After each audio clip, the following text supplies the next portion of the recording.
Baiklah, selamat pagi.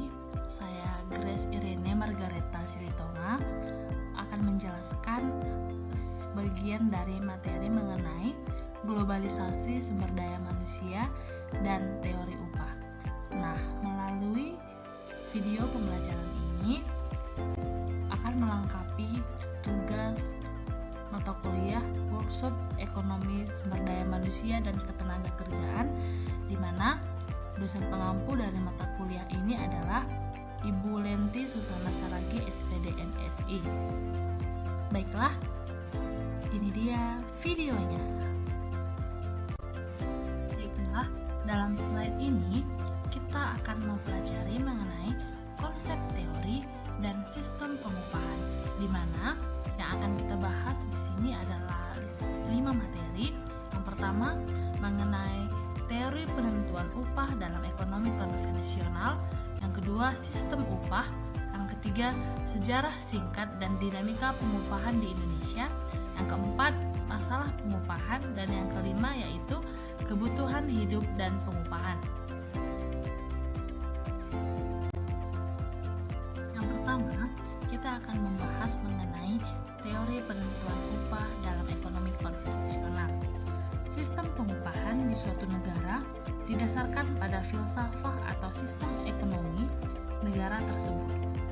Selama ini, teori yang mendasari pengupahan konvensional pada dasarnya dibedakan menjadi 2 teori ekstremen, yaitu yang pertama, berdasarkan ajaran Karl Marx mengenai teori nilai dan pertentangan kelas, dan yang kedua, berdasarkan teori pertambahan produk marginal berdasarkan asumsi perekonomian bebas.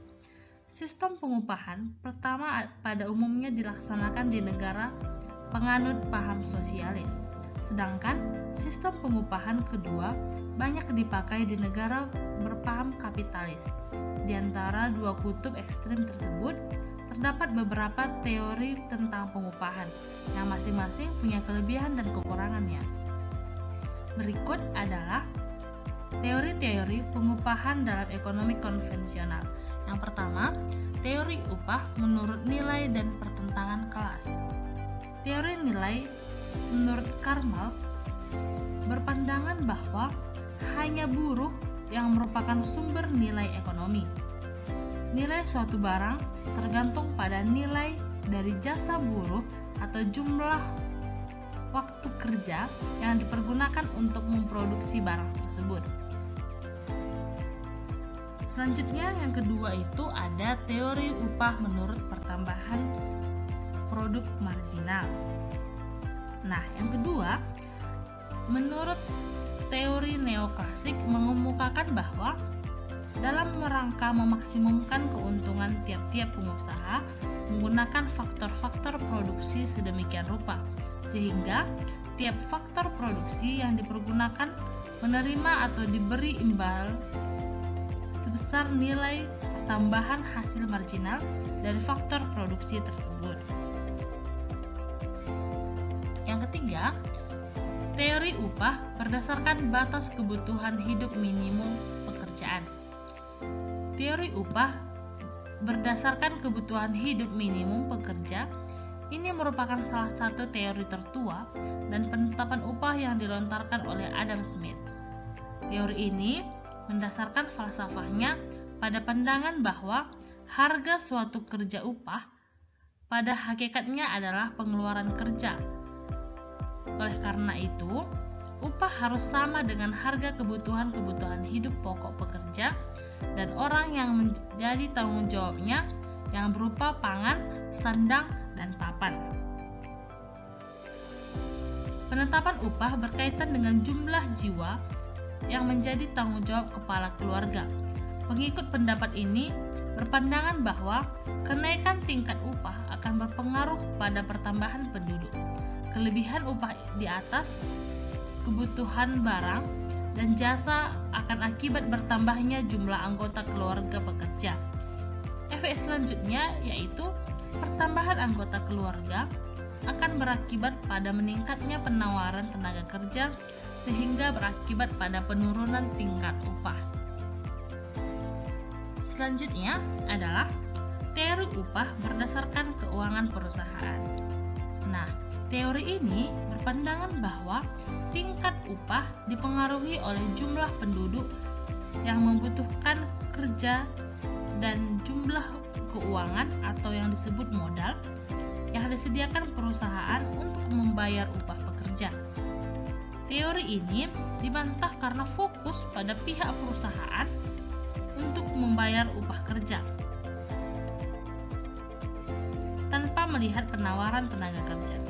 Di samping itu, perusahaan dalam melaksanakan penggajian atas pekerjaannya tidak harus tergantung dari keuangan yang ada, karena ada cara lain yang dimungkinkan seperti pinjaman perbankan dan lain sebagainya. Yang kelima, ada teori upah berdasarkan daya beli. Pendukung teori ini menyatakan jika daya beli masyarakat atas barang turun sedang tingkat upah tetap, maka biaya produksi akan naik karena tenaga kerja adalah unsur utama produksi. Penurunan daya beli akan mempengaruhi pada penurunan produksi. Jika tingkat upah tidak diturunkan, maka akibatnya pada meningkatnya biaya produksi sehingga harga barang akan naik dan berakibat hilangnya daya beli pasar sama sekali. Selanjutnya ada teori upah substansi, yaitu menurut David Ricardo menciptakan teori upah substansi dengan memanfaatkan teori hukum penawaran dan permintaan. Menurut David Ricardo, jika upah pekerjaan suatu waktu cukup tinggi, maka para pekerja akan cenderung melakukan pernikahan karena upahnya cukup untuk menyediakan mas kawin dan pesta perkawinan. Akibatnya, tingkat kelahiran meningkat dan selanjutnya berakibat semakin meningkatnya pertambahan angkatan kerja yang mencari lapangan kerja. Kondisi ini akan berlanjut sampai pada para pencari kerja bersedia diberi upah serendah mungkin ke tingkat substansi. Dan yang terakhir adalah teori upah berdasarkan penawaran dan permintaan. Teori ini mengatakan bahwa tingkat upah berbentuk mengikuti keseimbangan sisi penawaran dan permintaan tenaga kerja, baik penawaran dan permintaan dalam satu industri maupun dalam satu perusahaan. Penawaran kerja dalam industri bersifat fleksibel. Tenaga kerja bisa berpindah dari satu perusahaan ke perusahaan lainnya, bahkan bisa berpindah dari satu industri ke industri lainnya. Tetapi penawaran tenaga kerja dalam masyarakat secara keseluruhan tergantung pada berbagai unsur, baik politik maupun sosial ekonomi, seperti pertumbuhan penduduk, tingkat tenaga kerja, produktif, lapangan kerja yang tersedia, adat dan kebiasaan masyarakat lainnya.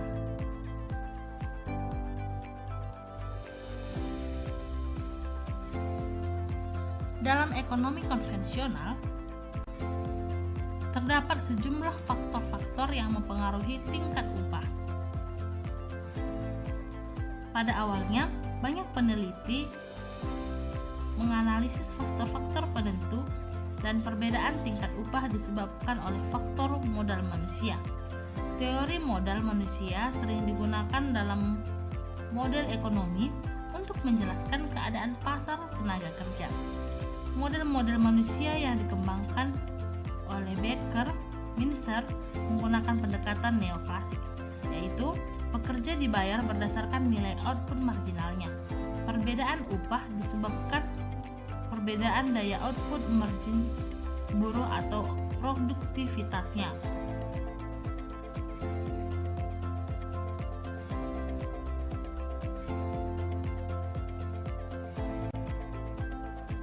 Hal yang kedua yang akan kita bahas adalah sistem upah. Ada beberapa cara atau sistem yang digunakan untuk memperhitungkan besarnya upah dan cara pembayarannya. Yang pertama adalah upah upah menurut prestasi atau upah potongan, di mana dengan cara ini besarnya balas karya langsung dikaitkan dengan prestasi kerja, karena besarnya upah tergantung dari banyak sedikitnya hasil yang dicapai dalam waktu tertentu. Cara ini hanya dapat diterapkan jika hasil kerja dapat diukur secara kuantitatif. Yang kedua, upah waktu. Sistem ini mendasarkan upah pada lamanya waktu pekerjaan melakukan pekerjaan bagi majikan. Bisa dihitung per jam, per hari, per minggu, atau per bulan. Sistem ini terutama dipakai untuk jenis pekerjaan yang hasilnya sulit dihitung per potongan. Cara ini memungkinkan mutu pekerjaan yang baik karena karyawan tidak tergesa-gesa, tetapi perlu pengawasan dan regulasi untuk memastikan karyawan benar-benar bekerja selama jam pekerjaan. Yang ketiga adalah upah borongan. Sistem upah borongan adalah balas jasa yang dibayar untuk suatu pekerjaan yang diborongkan.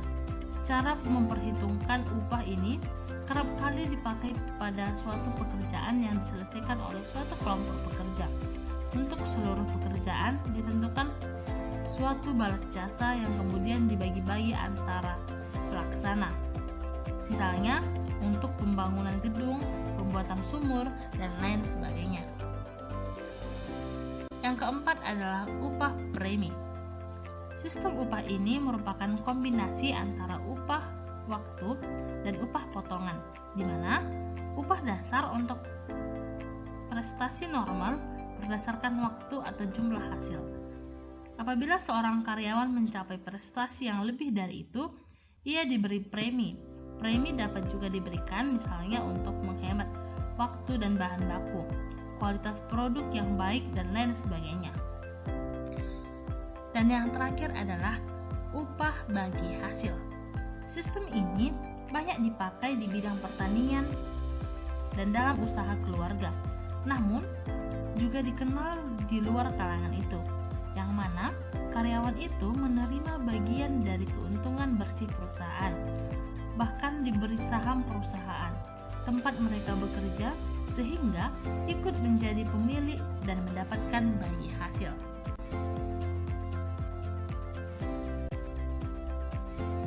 Di bagian ini, kita akan menjelaskan mengenai sejarah singkat dan dinamika pengupahan di Indonesia. Tonggak awal sejarah pengupahan di Indonesia lahir karena dikeluarkannya kebijakan pemerintah Indonesia tentang pengupahan pada tahun 1980-an. Kembali pada sejarah pengupahan di Indonesia dengan meratifikasi ILO 100 lewat Undang-Undang Nomor 80 tahun 1957. Pada tahun 2003, mengenai isu perburuhan kembali menjadi hangat dan banyak diperbincangkan terkait dengan keluarnya Undang-Undang Ketenagakerjaan. Akibatnya, hal tersebut akhirnya muncul berbagai protes dari para buruh di berbagai daerah di Indonesia yang menuntut pengaturan yang bisa lebih mensejahterakan para buruh melalui sistem pengupahan, sehingga pengaturan baru berupa Kapres nomor 107 tahun 2004 tentang Dewan Pengupahan. Selanjutnya adalah masalah pengupahan, di mana di sini ada 4 masalah pengupahan. Yang pertama adalah penurunan upah, yang kedua upah di bawah UMR atau UMK, yang ketiga pemotongan upah, dan yang keempat pembayaran upah telat. Nah, kita akan membahas satu persatu. Yang pertama, penurunan upah. Bekerja maupun tentunya tidak ingin upahnya mengalami penurunan. Yang mereka idamkan jelas naik. Namun, penurunan upah dalam situasi tertentu tidak bisa terelakkan. Misalnya, pada pada saat perusahaan mengalami penurunan pendapatan sehingga harus melakukan langkah penghematan seperti menurunkan upah pekerja. Upah termasuk besaran serta teknik pembayarannya merupakan hal-hal yang seharusnya disepakati perusahaan dan pekerja dalam bentuk perjanjian kerja. Misalkan, kebijakan penurunan upah juga didasarkan pada kesepakatan kedua belah pihak. Dengan kata lain, perusahaan tidak boleh sepihak memutuskan dalam menurunkan upah. Yang kedua, kita akan bahas mengenai upah di bawah UMR atau UMK, di mana prinsipnya Undang-Undang Ketenagakerjaan hadir untuk melindungi hak-hak pekerja. Salah satu cara melindunginya adalah dengan menetapkan standar upah minimum yang berlaku di tingkat provinsi atau kota atau kabupaten. Penetapan upah minimum diserahkan kepada pemerintah daerah. Undang-Undang Ketenagakerjaan tegas melarang perusahaan membayar upah di bawah UMR. Jika dilanggar, sanksinya berat untuk perusahaan, yakni penjara paling singkat 1 tahun dan paling lama 4 tahun, dan denda paling sedikit 100 juta rupiah dan paling banyak 400 juta. Meskipun wajib, undang-undang ketenagakerjaan tetap memberikan peluang bagi perusahaan untuk menangguhkan penerapan UMP atau UMK di perusahaannya. Teknis penanggungan diatur secara detail dalam Keputusan Menteri Tenaga Kerja Nomor 231 Men/2003 tentang tata cara penangguhan pelaksanaan upah minimum. Yang ketiga, mengenai pemotongan upah.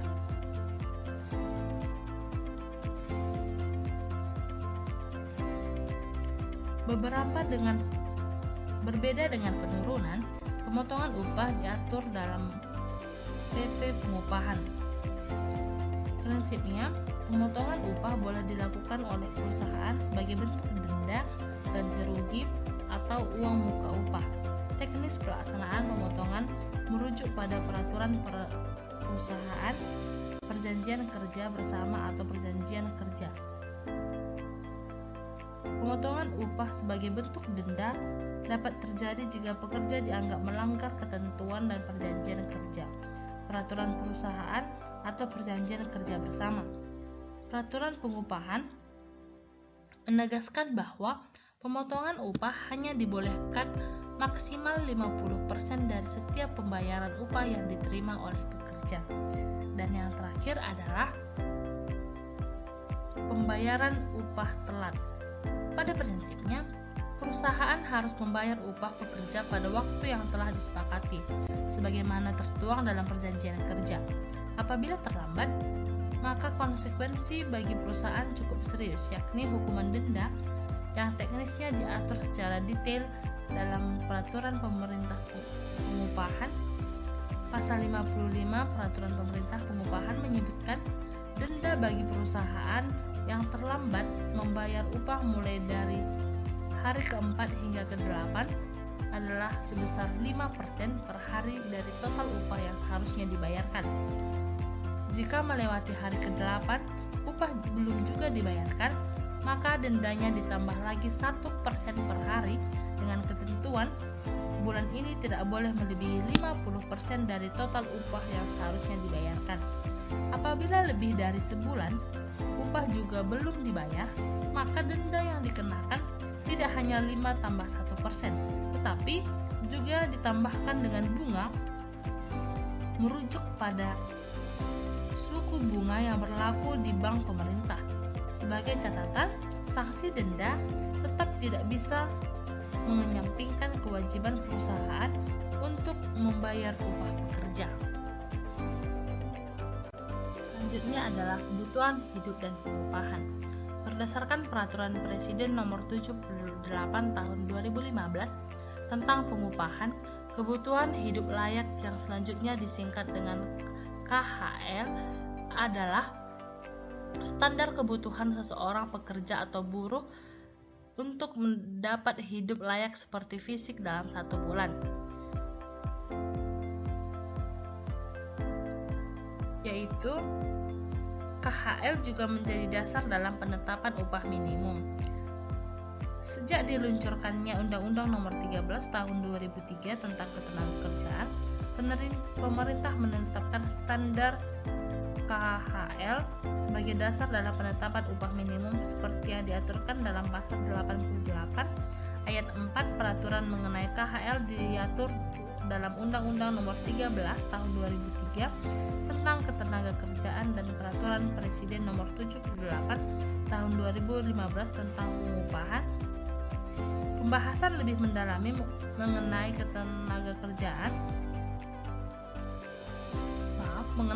ketentuan KHL diatur dalam Peraturan Menteri Ketenagakerjaan Nomor 21 Tahun 2016 tentang kebutuhan hidup layak.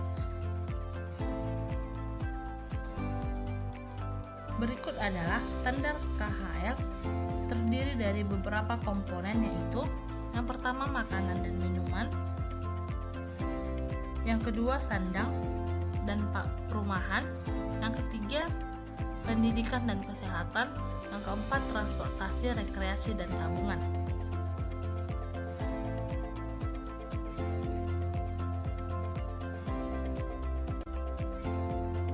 Baiklah, kesimpulan dari materi ini adalah upah minimum telah menguntungkan sebagian pekerja tetapi merugikan sebagian lainnya. Para pekerja yang dapat mempertahankan pekerjaannya di pabrik-pabrik jelas mendapatkan keuntungan dari peningkatan upah minimum. Dampak upah minimum terhadap kesejahteraan pekerja di sektor informal yang merupakan sebagian besar dari angkatan kerja di Indonesia mungkin sama pentingnya atau bahkan lebih penting lagi.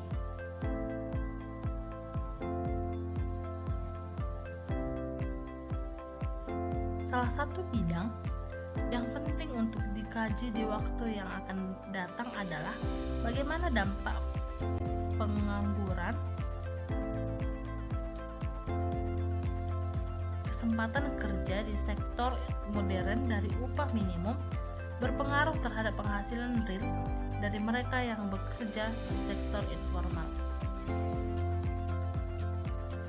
Mereka yang berada pada tingkat upah minimum yang lama akan mengalami kenaikan upah minimum sama dengan kenaikan di dalam ketetapan upah minimum. Dengan naiknya upah pekerja yang paling bawah dapat mendekati atau menyamai tingkat upah pekerja di atasnya.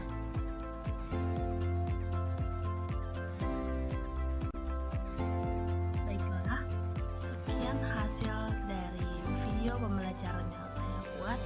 Semoga video pembelajaran ini bisa bermanfaat bagi teman-teman atau adik-adik sekalian, dan semoga saya bisa membuat video pembelajaran yang lebih menarik lagi, dan sampai jumpa. Terima kasih.